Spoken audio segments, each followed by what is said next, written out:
Hello, Professor. I hope you're doing great. My group and I will be talking about different leadership theories that we could find around this term in the leadership class. And my group is formed by myself, Ana Garay, Bert, Second, Ishward, Gisette, and Rahul. In today's presentation, we're going to be talking about the path goal theory, the contingency model, the situational leadership model, and some strategic management tools. First, let's talk about the path goal theory. It was developed by Robert House in 1971, and it is basically how leaders can motivate and guide their followers effectively to achieve uh, their objectives. Let's talk about these different type of leader behaviors. In this path goal theory, we talk about four different behaviors. We have the directive, the supportive, participative, and achievement-oriented behavior. Let's talk a little bit about the first one, the directive behavior. This one involves that the leader should provide clear instructions, expectations, and guidelines to the followers. Then we have the supportive behavior, which means that it is a focus on creating a supportive and empathetic work environment where leaders show concern for the well being and personal lift of their followers. Then we have the participative, sorry about that, behavior. In here, the leadership talks about that they should be involving the followers in the decision of making of the process. They should decide also what to do and ask them their feedback and what can they add in here. The achievement-oriented leadership also involves setting challenging goals and demonstrating confidence in followers' abilities to achieve them. These behaviors are not uh, exclusive, but they can also be combined between each other, and it could be based in different factors also. And then the this path goal theory has four principles. We have clarifying goals, which is a they have the leaders should set goals in a clear manner, setting the team's goals and expectation, what we or leaders expect for them. We have removing obstacles. We should or leaders should identify what are those obstacles and push them away. Then we have providing support, and leaders. We all know that a leader should be always be next to the follower, asking if they're okay. And then we have the tailoring leadership style, which is basically a leader should adapt based on the needs of the follower. How can we implement this theory? We have four steps: conduct assessment, identify the team skills, experiences, and motivation levels, set clear and challenging goals, uh, provide regular feedback, and foster a positive and inclusive team culture. Also, I would like to add experience that I had in my previous uh, in my previous work. I had a team where there were new teachers and old teachers, and I need to find them a way to motivate them and guide them to their goal, which was an assessment that they had to go through. And first, but I did an assessment and I evaluate by identifying the new and the old ones, and then set their goal by saying that they should uh, uh, have their goals set, which was passing the evaluation. Uh, After this assessment, telling them a clear goal, then I was providing them feedback uh, by mentioning what they're doing good, what they did bad, and they felt good about the comments that they were receiving because they could uh, improve, or maybe they will know that they were doing great. And at last, we have the last step, which was foster a positive and inclusive team. And here I held regular team meetings where everyone could share their experiences, challenges, and successes. And by that, doing that, they could identify themselves with other teachers, for example. And that would be it for the path goal theory. Now, my partner Jess will be talking about the Fiedler contingency leadership model. Thank you.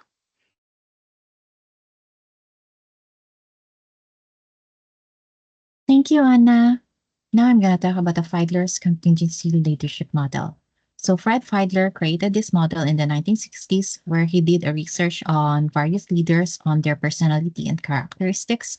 And he found out that there's no one best style in leadership and that the leader's effectiveness is based on the situation. So there are two key components of this theory. One is the leadership style, and the other one is the situational favorableness. So the leadership style is determined on the least preferred coworker scale, which is this one. It has 18 questions, and then you think about the most difficult coworkers that you have dealt with. And then based on her reactions, then you use this and then you score yourself on this questionnaire.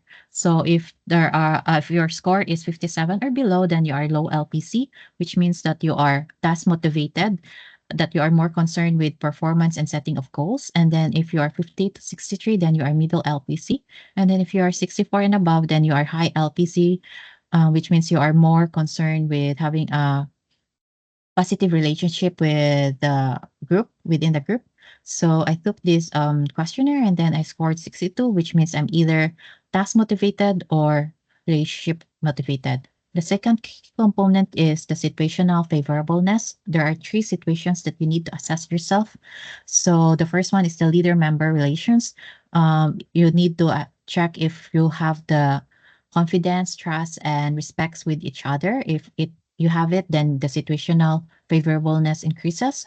Then the task structure, if the task has proper guidelines or instructions, then the situational favorableness increases. And then the position power, wherein the leader has the power to grant rewards or issue punishments, then the situational favorableness increases. So this is the Fiedler's contingency model. So if you look at the red line, this is a task-oriented, and then the blue line is the relationship-oriented. So there are three situations that you need to assess yourself, and then you need to assess if it's favorable, moderate, or unfavorable. So the situation that I had before is this coworker. She's very difficult because she's new at the time because she's doing my job because I'm moving to the new position, and then at the time she's very difficult because she doesn't have the proper knowledge, and then if she doesn't know how to do it, then she won't do it. At the time, my leader member relationship is poor because she's still new. We haven't built a relationship. And then the task structure is high because it's accounting. There's already proper guidelines in place. And then the leader's position power is weak because I don't have the authority to grant reward or issue punishments. So it's poor, high, and weak, which is this one, poor, high, and weak. So I can either use the tax-oriented or the relationship-oriented one. So the key takeaways of this model is that the advantages is the clear guidelines. It has a straightforward guideline. It's assisting you on how to manage your leadership style. It's flexible to use because in various situations you can assess which leadership style fits well, and then understanding the situation and how to lead effectively, which means it can encourage you to your ability to lead well if it's either task oriented or relationship oriented. The disadvantages of this one is that self assessment is inaccurate, which means you could make a mistake in doing the self assessment, thereby you could use the wrong leadership style, and then lack of clarity. If you are in the middle, then you don't know which it's confusing which leadership style you're going to use, if it's task oriented or relationship oriented. So this is Fiedler's contingency theory. I'm going to pass you on to Ishwar, who's going to talk about situational leadership theory. Thank you. Good afternoon, Professor, and all my dear friends. I'm going to speak about situational leadership model. This is a flexible types of leadership style where leaders can change their leadership style according to the situation and the readiness of the team member. This is flexible types of leadership style. This leadership style is developed by Paul Harsey and Ken Blanchard in 1969. Situational leadership style depends on the competency, confidence, and development levels of the follower. As like we change our outfits according to the situation, the leaders can change their leadership style according to the situation of the team member. If they are competent, confident, and developed, the leaders can change their leadership style according to their according to their situation. And this leadership style varies on the different situation, readiness of the team member. There are mainly four types of leadership style in this situational leadership style. First one is telling. If the followers have low supportive behavior and then high directive behavior, this style is appropriate. And this is good for clear instruction. And second one is telling. Uh, in this leadership style, this is based for the followers who have high supportive behavior and high directive behavior as well. And this is good for guiding and motivating. The third one is participating. This is good for the followers who have low directive and high supportive behavior. And this is good for making decisions as well. Last one is delegating. This is good for the followers who have low directive behaviors and low supportive behaviors.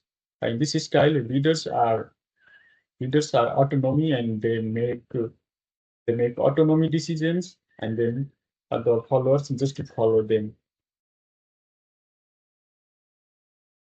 Development level. There are mainly four types of development levels of the followers. First one is D1, and in this situation, and then in this situation, the followers have low competency and high commitment. For this, trailing leadership style is best. Second one, for the second one is D2. It is best for the followers who have some competency but low commitment, and this is good for the coaching style. Third one is third one is D3, moderate high competency and variable commitment, uh, and this one is good for supporting style and participating. And first and fourth one is D4. This is good for the followers who have high competency and high commitment level, and this is good for delegating style.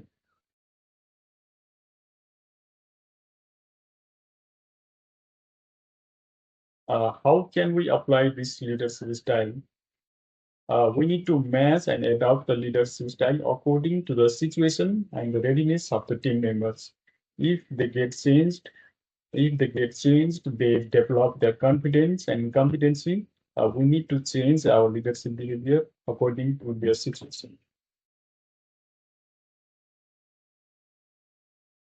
Importance and benefits. It enhances the flexibility of leaders to adapt team members' need, motivate team members, and boost the morale of the team members. It improves team communication and then develops to help the team. So I finish my parts here. Thank you for your time and attention. Hello, Professor. Now I'm going to talk about the strategic management tools. And strategic management tools helps to achieve organization to achieve their long-term goal. And there are several types of strategic tools. For example, SWOT analysis, balanced scorecard, PERTUS, bioforces, and BCG metrics. And we will explain about SWOT analysis and balanced scorecard. The balanced scorecard, first introduced by the Harvard Business School professor Robert Kaplan and management consultant David Norton in 1992, and it helps leaders to translate their strategy and set of measurable objectives and indicators that can be tracked and evaluated across four perspectives: financial, customer, internal, and learning and growth. For example, the customer perspective, how do we look our customers? What types of outcomes are we trying to achieve? For internal perspectives, what are our organization advantages, the learning and growth? How do we continue keep improving what we do now? And for the financial perspectives, how do we look our owners and um, shareholders and funders? Now I'm going to try to explain the practical application example. For me, my leading type is almost not close to the pattern goal leadership style, and the PAT goal and um, balanced scorecard application. To apply the balanced scorecard to the pattern goal leadership style, I can focus on how this tool can guide my team members achieving organization tools by providing clear direction, improving the obstacles, and ensuring that every team member understands their role in the big picture. Let's assume that I'm leading a team sales and we are implementing new customer relationship management system in our organization. And the financial perspective is as a path goal leader, I can focus on helping my team understand how their effort directly impact our financial performance of the organization. And I have we have to set clear revenue target for the team, and such as increasing sales by 15% after the new customer relationship management system. Then I need to remove any obstacles by ensuring that all team members are trained in the new system. For the customer perspective, my role involves ensuring that all team members understand their importance of the customer's satisfaction, have to achieve it. Establish a goal to improve our satisfaction scores by 10% and guide my team how to use the new system and better understand our customers' needs. So here is the balance scorecard in the application. And for example, our financial perspective, our objective is increase our sales revenue and have to measure it. Revenue growth rate, our target is increase the 15% our sales within 6 months and have to achieve our goal. Provide the sales training, set targets, and offer incentives to our customers. Now let's see the learning and growth perspective. Develop our team members' skill and knowledge. Have to measure it.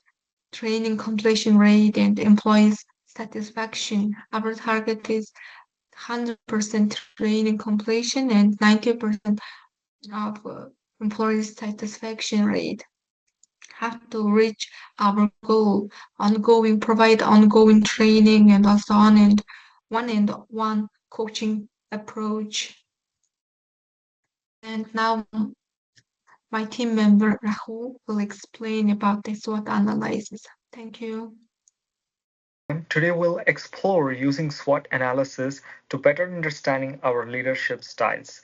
So basically SWOT stands for strength, weakness, opportunities, and threats. So it's a simple but effective way to assess where we shine as leaders and where we might need some real improvements. So let's break it down. Strength. So these are things we're really good at, like inspiring our team or fostering the collaboration. Weakness. So we could improve this area such as struggling with delegation or having a tendency to micromanage. Opportunities. These are the chances to grow, whether through new training programs or shifts in your company strategy. Threats. These external factors could challenge us a lot, like technological changes or company culture. So by the end of the presentation, you'll have a clear idea of your leadership strength, areas of your improvement, and how to turn these potential challenges into opportunities. So let's dive right into that without doing a further ado. So let's start with strength. These are your natural talents, the skills that makes you a strong leader, like keeping your team motivated during your rough times. Next, weakness. We all have them, right? So maybe you struggle with letting go of control. Recognizing this helps you improve by learning to delegate and trust your team. Now, opportunities. These are the chances to grow, like a new training or managing remote teams or seizing this helps you stay ahead. And lastly, threats. These challenges could slow you down, like not being up to speed with digital trends. By recognizing them, you can adapt and keep your leadership strong. So, by understanding your strength, weakness, opportunities, and strength, you set yourself up for a growth and a successful leader. Now, let's see how combining the SWOT with the situational leadership. Now we have covered the SWOT analysis. Let's see how it works with situational leadership to help you choose the right leadership style for any situation. Use your strength. So match your strength with SWOT with the right leadership style. If you're great at motivating, use it in supporting or coaching roles where encouragement is a key. Work on weaknesses, identify areas for improvement, and consider them when choosing a leadership style. If clear communication is a challenge, practice and prepare for directing roles where clarity is very essential. Seize opportunities, like use growth opportunities from your SWOT to build new skills. Like this flexibility makes you adaptable in different leadership roles, like conflict resolution in coaching or supporting. And next, handle the threats. Address challenges by choosing the right leadership style.